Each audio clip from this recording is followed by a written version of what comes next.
Bonjour à toutes et à tous. Aujourd'hui, on va faire le point un petit peu sur tout ce qui s'est passé pendant ces vacances là. Et puis, je vais vous parler aussi de différentes autres choses. Allez, c'est parti, ce sera mieux. Alors, concernant les vacances, bien sûr, je vais vous parler d'autonomie. L'autonomie, il y a eu, bien évidemment, je parle pas de l'eau, je parle pas de, voilà, le gaz, l'énergie en fait, hein. Le gaz, le carburant. Alors, le gaz déjà. Alors le gaz, on a utilisé le réfrigérateur parce que je n'ai pas encore changé mon réfrigérateur. Certainement ça va se faire cette année. On va certainement passer à des réfrigérateurs, un réfrigérateur en 220. Ça fera l'objet d'une vidéo, tout ça bien sûr, bien évidemment. Ensuite, le gaz il a été utilisé pour la cuisine, simplement. Bon, il n'y a pas une grosse consommation. Par contre, et c'est là où je voulais en venir, pour le chauffage, non, on n'a pas du tout utilisé le gaz. Et vous allez voir à quel point, pour ceux qui ont eu l'occasion de partir en vacances ces quelques temps là, franchement, on a fait de sacrées économies, croyez-moi. J'ai fait le bilan avec certaines personnes qui sont parties dans les mêmes périodes et qui m'ont dit ce qu'ils avaient consommé. Waouh. Donc, je vais vous parler de tout ça, bien évidemment, dans cette vidéo. Alors, le chauffage du camping-car, le chauffage du camping-car, on ne l'a pas fait avec le système, les Truma C ou E que l'on a sur celui-ci. On s'est chauffé uniquement avec le Shinasto. Qu'est-ce qu'elle a? Il y a la chienne qui veut venir. Voilà, vous allez voir, dans 10 secondes, elle va être là. Donc on s'est chauffé uniquement avec le Shinasto. Viens là voilà, allez, viens là. Voilà, allez. Ah non, elle veut faire que passer. Donc on a utilisé que le Shinasto pour nous chauffer. On s'est chauffé par moment H24, véritablement. Pourquoi? Tout simplement, viens là, allez, hop, viens là, ici, là. Voilà. Alors, concernant le chauffage, ça a été quand même assez costaud parce qu'on a eu des températures qui ont chuté sacrément. On avait des -7, -8 la nuit. Dans la journée, on a eu des moins quelque chose. Ça grimpait pas au-dessus des 3 degrés en moyenne. Ce qui fait que certains jours, le chauffage, il a tourné H24, quoi. Voilà. Donc, la consommation a été, je dirais, au maximum, tout du moins, pour ces températures-là, au maximum de ce que... Malgré tout, je dirais que par rapport à du gaz, ça a été sacrément économique. J'ai essayé plusieurs méthodes pour le chauffage, c'est-à-dire que je suis parti du principe, j'ai dit, bon allez, on part 3-4 heures, je coupe le chauffage ou pas? Bonne question, hein. En fait, je me suis rendu compte que quand on coupe le chauffage, quand on revient 4 heures ou 5 heures après, le chauffage est obligé de tourner à fond, pour pouvoir récupérer la température qui a été perdue. Et le bilan des courses, c'est que on ne gagne pas plus que de le laisser tourner tranquillement, au ralenti simplement. Donc il va tourner au ralenti et on va avoir une consommation qui va être minimum pendant tout ce ralenti. Le camping-car, quand on arrive, il est chaud. Voilà. Franchement, j'ai pas vu de grosses différences. Bon, j'y suis pas allé au compte-gouttes, bien évidemment, pour savoir qui était. Mais pour moi, en tout cas, dans la situation dans laquelle nous étions, franchement, ça n'a pas changé grand-chose. Voilà. Donc, il a tourné quasiment H24. Quand il faisait bon, je vais dire, et que l'on sortait, je coupais le chauffage. Ça m'est arrivé. Mais on a eu... parce qu'il y a eu des journées où quand même il a fait un bon peu de soleil, et l'avantage du camping-car, quand il fait froid, d'accord, mais quand il y a du soleil, on ouvre tout, rien que le soleil dans le camping-car, ça réchauffe sacrément, donc véritablement, là, on n'avait pas besoin de chauffage. Oui, et donc, bilan, c'est qu'on pouvait couper le chauffage à ces moments-là, même si on était en dehors du camping-car, et même si on était à l'intérieur du camping-car, il faisait bon. Donc voilà. Mais dans l'ensemble, je dirais qu'il a tourné sur une dizaine de jours, j'ai dû tourner à peu près, on va dire entre 1 litre et 2 litres maximum de carburant. Je dis bien de carburant parce que là encore, alors faut que je trouve du fuel. Je pars chez nous, c'est impossible. Il faut avoir une cuve, il faut avoir une chaudière fuel. Enfin bon, c'est une tannée pour avoir du fuel. Je vais voir ça. Il y a peut-être un garage qui en fait à la pompe en plus. Alors croyez-moi. Donc pour l'instant, je dis rien, je verrai bien. Mais là, je tourne au mélange. Donc vous le connaissez, ce mélange, c'est de l'huile de friture avec du gasoil. Il m'a même fallu remettre beaucoup plus de gasoil. J'étais à, je vais dire, pas la moitié, mais un peu moins de la moitié d'huile par rapport au gasoil. Je vais dire que j'étais à 55-45, enfin 45 d'huile, 55 de gasoil. J'ai dû grimper, quand il a eu fait très froid, j'ai dû grimper et je suis passé à 30% d'huile. L'huile figeait dans les tuyaux qui amènent sur la pompe qui est en dessous. Voilà. C'est un peu gavant, donc j'ai préféré rajouter du gasoil. Voilà pour le chauffage. Alors maintenant, l'eau chaude. Alors l'eau chaude, je sais même plus quoi vous dire là, parce que franchement, on a besoin d'eau chaude. Alors je vais dire pour faire la vaisselle. Je vais dire le matin, simplement, pour prendre la douche, le soir, peu importe. Il suffit d'appuyer sur le bouton, je vous jure, sans problème, 4 minutes plus tard, on avait de l'eau chaude. Quand je dis chaude, c'est-à-dire que l'eau, elle est stockée, donc je stocke environ 12 litres d'eau, elle est stockée à 60 degrés. Donc on a de l'eau qui peut couler au robinet à 60 degrés. Alors bien évidemment, pour prendre la douche, non, on n'est pas en mode cuisson quand même.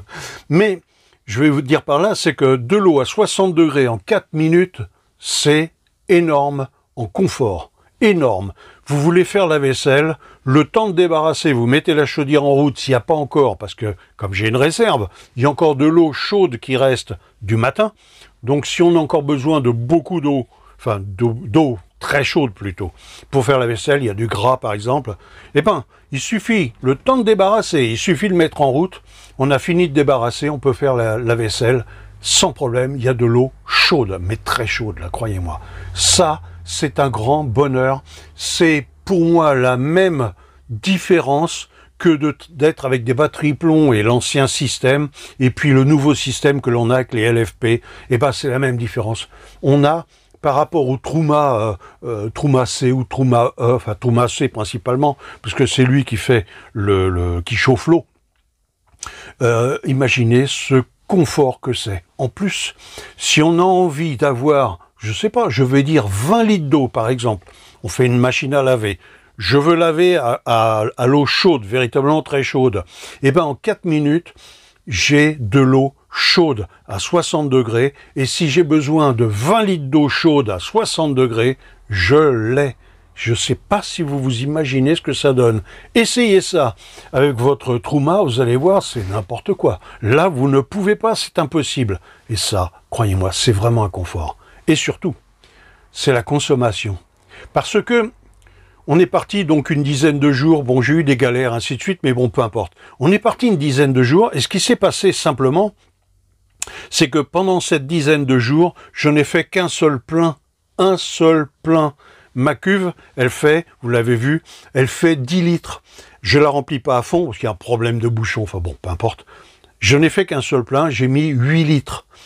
On va dire que j'ai consommé un peu plus que ces 8 litres-là, que j'ai consommé 10, voire 12 litres. Consommé, donc, je vous dis, douzaine de litres à 2 €. Ça fait 24 € pour 10 jours en chauffage, en eau chaude. Et je vous dis, le chauffage, hein, on a chauffé, il y avait des 21 degrés dans le camping-car sans problème. Hein. Voilà ce que ça veut dire. Et croyez-moi, ça, c'est... Alors que des gens qui sont partis avec leur camping-car ont utilisé une bouteille passée et une bouteille à 40 €. Une bouteille à 40 €. Et ils ne chauffaient pas H24. C'est surtout ça qu'il faut voir.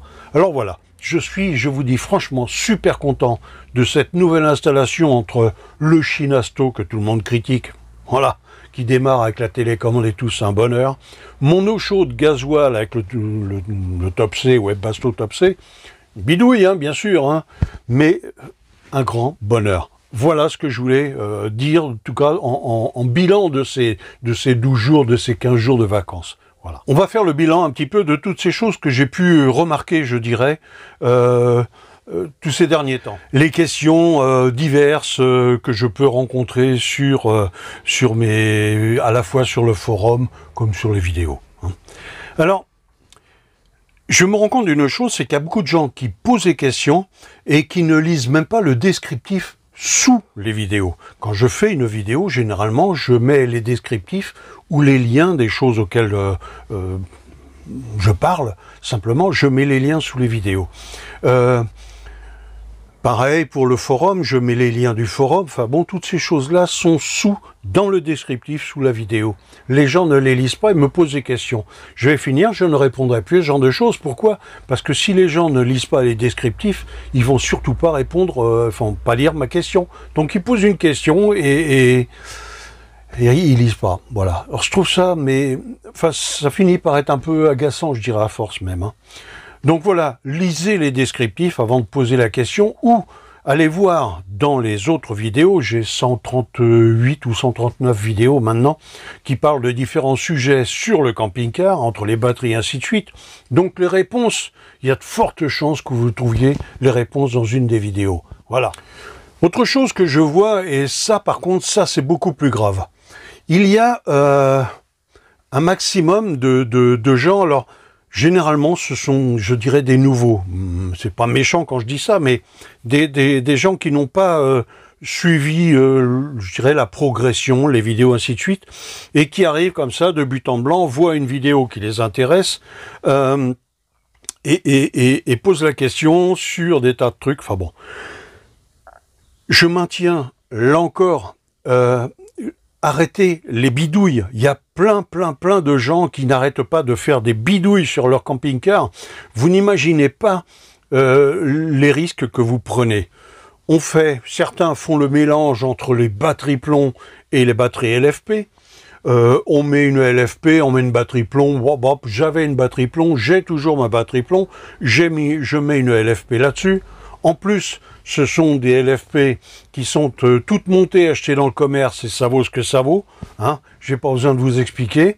Donc, attention à ce genre de choses. C'est énorme. Hein. Quand on fait des bidouilles, il faut s'attendre au pire. J'ai bien dit au pire, pas du mieux. C'est très rare que ça arrive. J'ai suffisamment de messages, de mails, de gens qui me disent on a mis ceci, on a fait cela, enfin ils ont bidouillé plein de trucs, et bilan des courses, c'est pire que tout. Voilà, faites attention à ça. Il y a des gens qui ont des panneaux solaires, et puis m'envoient un message en me disant « J'ai vu votre vidéo, c'est génial, vous êtes autonome, est-ce que je peux rajouter un panneau solaire ?» en pensant qu'ils vont mettre n'importe quoi comme panneau solaire, avec n'importe quoi comme convertisseur, enfin le MPPT, et ainsi de suite. Et ça y est, ça va fonctionner. Non, rêvez pas, ne rêvez pas. Il faut un minimum, il faut que cet ensemble, c'est ce que je dis à chaque fois, c'est une chaîne. Si un des maillons déconne, si quelque chose ne va pas, ça ne fonctionnera pas. Voilà. Si vous voulez quelque chose qui fonctionne, qui soit à l'identique hein, de ce que j'ai dans mon camping-car, eh ben achetez à l'identique de ce que j'ai dans mon camping-car. Pour ça, regardez les vidéos, tout est expliqué. Il y a des gens qui veulent jouer à l'apprenti sorcier, qui regardent mes vidéos, qui m'envoient un message en me disant « Oui, bon ben voilà, j'ai vu votre vidéo, c'est génial, j'ai déjà ça, c'est-à-dire, je vais dire, j'ai déjà un panneau solaire. » Ils cherchent pas à savoir, hein. Ils ont juste un panneau solaire, donc pour eux c'est suffisant. Ils ont un panneau solaire, enfin c'est pas la quantité, hein, mais un panneau solaire ça veut rien dire du tout. Un panneau solaire c'est par exemple un Maxion 3, comme celui que j'ai, voilà. Il y a des références, il y a des caractéristiques sur un panneau solaire. S'ils ont un panneau solaire qui envoie 30 volts, c'est tout au MPPT, bah ils ont peut-être un 400 watts en panneau solaire, mais ça donne rien du tout, hein. J'en ai un, c'est le message que j'ai eu. Hein. Si je vous parle de ça, c'est pas pour rien. Et qui me dit, je vais rajouter un autre panneau solaire, ou alors je vais retirer ça, je vais faire ça, et ainsi de suite. Ils vont, enfin bon, des trucs à bracadabrant. Vous partez dans les galères garanties or. Non seulement, ce qu'il faut comprendre quand on fait des modifications comme ça, c'est que ajouter des trucs, des machins, des bidules, ça sert à rien. Vous perdez de l'argent parce que cet argent-là, au lieu de le mettre à bon escient pour acheter le bon matériel qui va bien, vous allez acheter plein de cochonneries, d'accord? Alors, soit parce que l'un l'a conseillé, soit parce que l'autre, ouais, ça marche, et puis donc il a acheté ça, alors l'autre forcément achète ça aussi, c'est tellement bien parce que Dédé il a monté ça dans son camping-car, eh ben non, Dédé il s'est gouré complètement, le 3/4 du temps c'est ce que je vois, c'est ce que je rencontre, et les gens regardent, tombent sur mes vidéos par hasard, hein, ou une personne leur a conseillé, peu importe, je sais pas comment ils arrivent là-dessus, et regardent mes vidéos, ils font, ah ben j'ai ça, il a rajouté ça, ben je vais faire ça aussi. Et ils pensent que c'est suffisant. Non, non, c'est pas suffisant. C'est un ensemble. C'est-à-dire que si j'ajoute tel ou tel appareil, c'est parce que tel ou tel appareil va avec cet ensemble que j'ai déjà. C'est-à-dire que c'est pas parce qu'on va mettre... Je sais pas, j'ai pas d'exemple là, comme ça, mais on ne met pas n'importe quoi branché comme on dit, au cul de n'importe quoi. Non, c'est pas comme ça que ça fonctionne. Certes, il faut un panneau solaire, il faut un MPPT, il faut une batterie. Alors je dis une batterie, hein, mais c'est pas parce qu'on a un panneau solaire, un MPPT, une batterie que tout fonctionne. C'est faux. C'est complètement faux. D'accord ? Il y a des genres, des modèles qui vont avec d'autres et ainsi de suite. Et on a un ensemble correct. Certains qui m'ont cassé les pieds, appelons un chat, en me demandant ce que ceci, ce que cela, ce qu'ils avaient, ce qu'ils pouvaient faire, ainsi de suite. Et donc moi je fais mes recherches, je regarde, j'étudie le coup, je les ai au téléphone ou par mail, et ainsi de suite. Je leur dis, bon ben voilà, ce qu'il vous faudrait c'est ça et ça et ça. Et en fait, ils n'achètent ni ça, ni ça, ni ça. Ils achètent n'importe quoi en disant, mais ça y est, c'est bon, j'ai trouvé. Il y a quelqu'un qui m'a expliqué que... Mais revenez pas après pour me dire « Oui, mais ça marche pas ».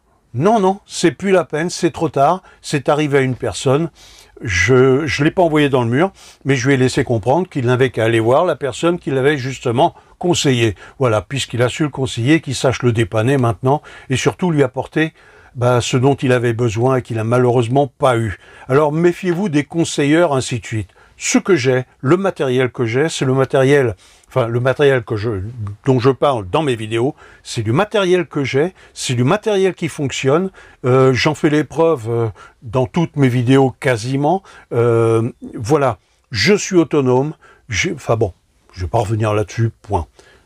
N'allez pas faire n'importe quoi, et si vous faites n'importe quoi par rapport aux conseils de certaines autres personnes, vendeurs ou voilà, ne revenez pas me voir, c'est pas la peine. Je vous conseillerais plus, ce sera fini pour moi. Voilà. Je tenais à le dire. Alors j'ai plein de témoignages, hein, mais j'en ai eu un qui m'a fait plaisir. J'ai plus son prénom, peu importe, mais il se reconnaîtra. Il est dans les messages là, des dernières vidéos, c'est la 138, je crois. J'ai un message de lui. Donc il est allé en vacances. Il y avait un paquet de camping-cars, vacances de neige. Il y avait un paquet de camping-cars et lui était le seul à se trouver dans le coin. Vous savez, l'endroit idéal que beaucoup voient, mais ne peuvent pas s'y arrêter. Pourquoi ? Parce qu'il n'y a pas de prise autour. Et ben lui s'est mis là. Et tous les gens qui étaient dans les environs, qui passaient le voir, disaient « Mais vous vous branchez pas ?» Et lui leur répondait « Non, pas besoin. » Et ça les a énervés sacrément. Et le bilan qu'il en a fait, c'est là. Il me dit « Mais le pire, c'est que les gens pensaient que j'avais... on va dire un groupe électrogène, vous savez, le truc super silencieux, ou que j'avais une rallonge que je tirais la nuit en catimini, vous savez que j'allais brancher, sauf qu'il était à plus de 50 mètres de la première prise, quoi. Voilà. Et c'est là où je voulais en venir. Ces gens qui n'arrivent pas à comprendre que la LFP, qu'une installation correcte, hein, comme celle que j'explique, ça vous avantage par rapport à tout ça. Vous pouvez vous placer là où vous voulez, comme vous voulez, et qu'il y ait une prise ou pas, on s'en fiche.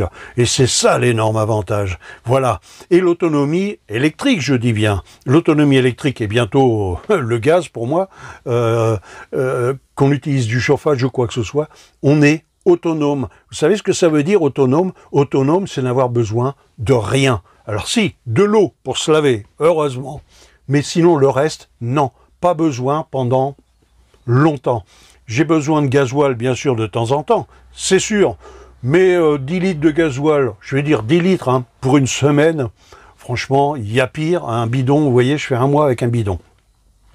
Voilà, ça c'est une chose. Et en gaz, j'ai 2 bouteilles, croyez-moi, j'ai largement assez. C'est ça l'autonomie, c'est pouvoir se dire on s'arrête 15 jours quelque part, qu'il y ait du soleil, qu'il n'y en ait pas, on s'en fiche. On a tout ce qu'il nous faut. Nous, c'est ce qu'on a fait pendant tous ces temps-là. Et croyez-moi, c'est un grand bonheur. Donc ce témoignage-là, j'adore. J'ai pas le nom de la personne, mais il se reconnaîtra. Et je le remercie. Ce sont des témoignages que j'adore, ça. Voilà. Au moins, ça laisse entendre pour tous ceux qui n'y croient pas et qui lisent les commentaires et descriptifs que c'est complètement possible. Et les professionnels qui disent « ce n'est pas possible », révisez vos copies, les gars, parce qu'il vous manque des diplômes. C'est tout. Ça, c'est dit. Alors, j'ai regardé, je me suis renseigné, croyez-moi, je me suis sacrément renseigné. J'ai regardé pour pouvoir faire, vous savez, ce qu'on appelle une concentration de camping-car. En France, c'est une tannée. C'est une tannée. Tout seul, je veux dire, quand on est en association, peut-être, avec du monde autour, avec tout ça, mais tout seul, j'ai essayé, j'ai contacté pas mal de personnes, j'ai eu pas mal de messages. Je remercie d'ailleurs les personnes qui m'ont contacté et qui m'ont répondu surtout. Mais voilà, le bilan, c'est de dire, c'est pas la peine, faut oublier, il y a trop de démarches, trop de risques, les flics, voilà, faut prévenir la gendarmerie, faut prévenir les communes, faut des assurances, faut un service de sécurité, faut un service sanitaire, il faut arrêter. Moi, je parle de camping-car complètement autonome, ben on peut pas. Donc, je vais agir autrement. Alors, c'est simple. Je vais sur le forum, je vais ouvrir une rubrique, elle n'est pas faite encore, quand viendra la vidéo, peut-être ce sera fait, mais je vais ouvrir une rubrique qui sera une rubrique, je vais dire rencontre, par exemple. C'est-à-dire que, soit vous-même, enfin tous ceux qui seront sur le forum, les abonnés sur le forum, pourront mettre, eh ben voilà, à côté de chez moi, il y a un endroit, il y a un parc, un champ, je sais pas quoi, quelque chose où on peut se retrouver sans problème, où ce sera juste un rendez-vous, c'est pas un truc administratif, vous voyez ce que je veux dire?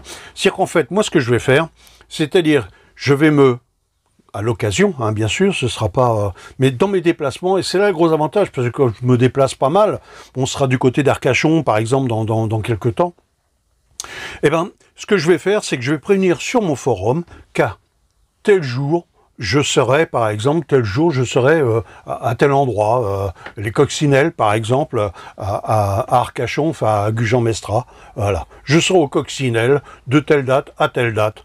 Ceux qui veulent venir, alors bien sûr, il faudra rentrer, il faudra s'inscrire, soit, certes, mais l'avantage, il est là, c'est qu'on pourra, dans ce cas, les gens me préviendront, me diraient, moi je veux venir, peu importe la quantité, bien sûr, il faudra que ce soit possible, c'est une évidence, mais ce sera peut-être entre 3 et 10 camping-cars, mais au moins ça se fera plusieurs fois dans l'année, voilà, et ça permettra donc de se rencontrer, d'échanger. Ça vous permettra de voir dans mon camping-car ce que j'ai, le fonctionnement de mon camping-car, l'autonomie, puisque c'est l'objet en fait, le 3/4 de ceux qui regardent mes vidéos sont ceux qui sont intéressés par l'autonomie en camping-car, par toutes les, j'appellerais ça les bidouilles que je monte sur le camping-car.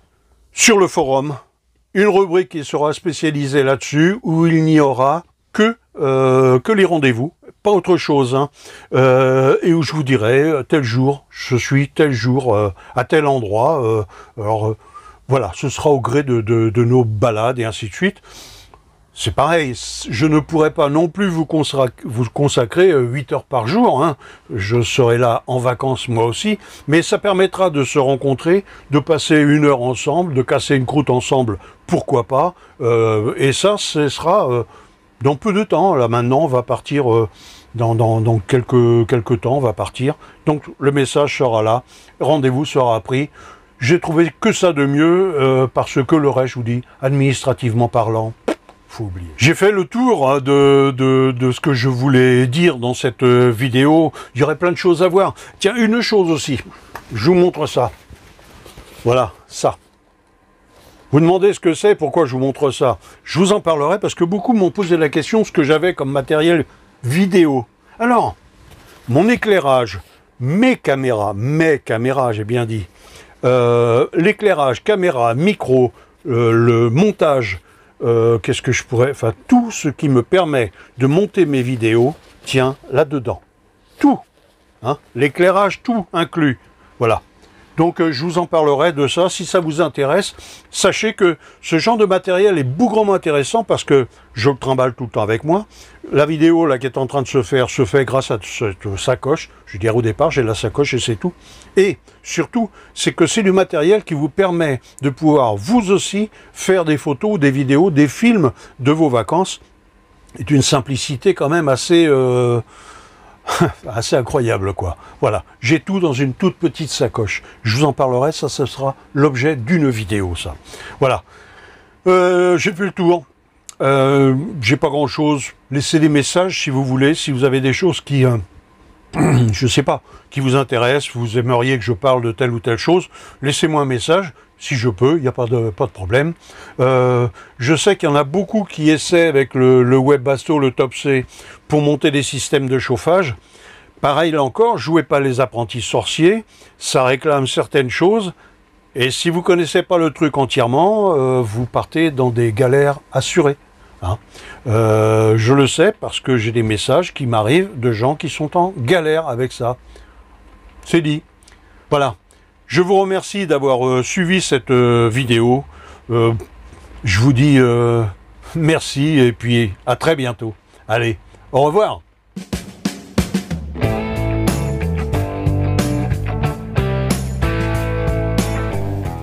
Si cette vidéo vous a plu, likez et puis abonnez-vous pour la prochaine.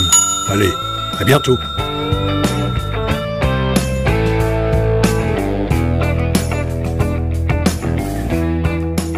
Attention les doigts.